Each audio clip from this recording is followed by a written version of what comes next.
Hello everyone, मैं मिथुन सिंह स्वागत करता हूं आप सभी का। आशा करता हूं आप सभी बहुत अच्छे होंगे। पारा शिक्षक आकलन की परीक्षा संपन्न हो चुकी है। आपने क्लास 1 to 5 का एग्ज़ाम दिया था या 6 to 8? नीचे कमेंट करके आप लोग ज़रूर जवाब दीजिएगा। अगर आपका 1 to 5 है तो नीचे 1 to 5 आप लिख देना। अगर 6 to 8 है तो आप नीचे कमेंट करके 6 to 8 लिख देना। देखो, रोमन में लिखने की ज़रूरत नहीं है, आप 6 to 8 ऐसे भी लिख सकते हो। आज की जो परीक्षा संपन्न हुई है, इसका क्वेश्चन पेपर कैसा था, पीडीएफ भी आपको टेलीग्राम चैनल पे मैं अवेलेबल कराने की पूरी कोशिश करूंगा।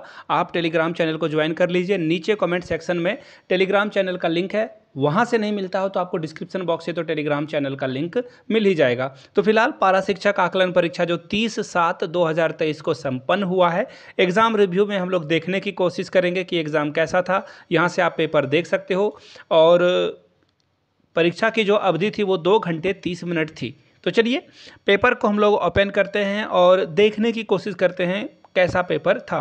तो सबसे पहले मैं बता दूं, बाल विकास एवं शिक्षण पद्धति यानी कि चाइल्ड डेवलपमेंट एंड पेडागोजी की अगर मैं बात करूं, this is very easy question. जी हाँ, बहुत ही आसान सा सवाल आपको देखने को मिलेगा।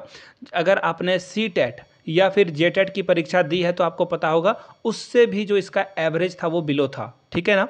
चलिए देख लेते हैं, बिलो था बस ऐसे ही बातें हैं या फिर सचमुच में ये परीक्षा का जो एग्ज़ाम हुआ है वो बहुत ही आसान था। तो देखिए सबसे पहला सवाल क्या है, नेहा हमेशा समस्याओं के एकाधिक समाधानों यानी कि एक से अधिक जो है सॉल्यूशन की ओर सोचती है। आपको बताना है कि ये जो समाधान है उसके वो मौलिक होते हैं। तो नेहा का गुण कैसा है, क्या वो बहुत ही अभिसारिक विचारक है या फिर आत्म केंद्रित विचारक है या सृजनात्मक विचारक है। तो देखिए जिसने भी सही मारा है, जिसका क्वेश्चन पेपर मुझे मिला है, दैट्स वेरी गुड। इन्होंने आंसर ए मारा जो कि बिल्कुल करेक्ट है। सृजनात्मक यानी कि क्रिएटिव थिंकर जो होता है वो अलग अलग तरह से एक ही चीज़ों को देख पाता है। तो राइट आंसर क्या हो जाएगा, ऑप्शन ए के साथ आपको जाना था। अब हम लोग जाएंगे अगले क्वेश्चन की ओर जो कि आपके सामने ये रहा। मैं एक्चुअली क्वेश्चन जो है आपको सिर्फ दिखाने की कोशिश करूंगा।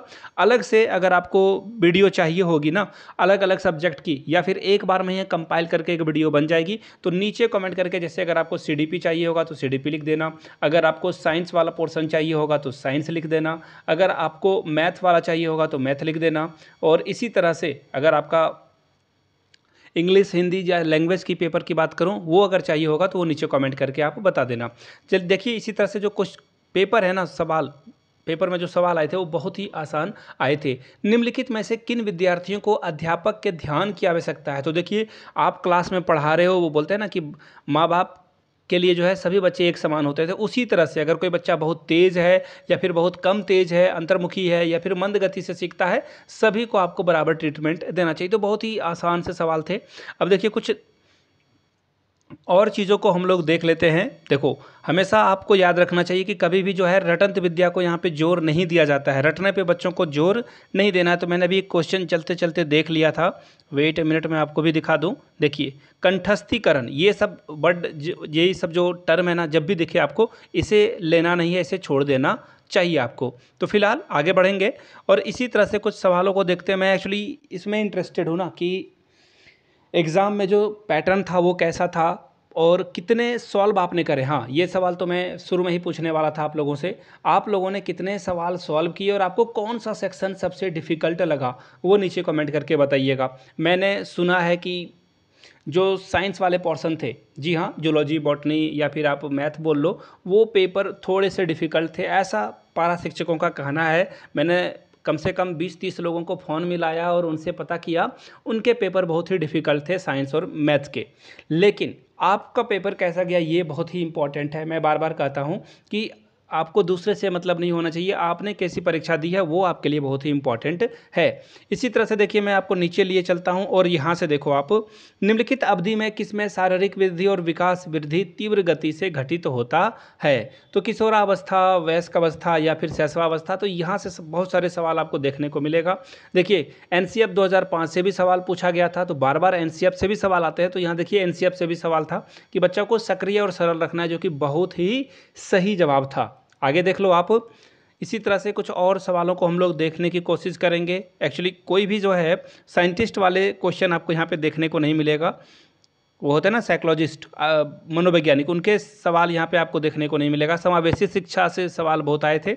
और ये देखो तीसरा सवाल था, एक्चुअली 30 यानी कि लास्ट सवाल था बाल विकास से।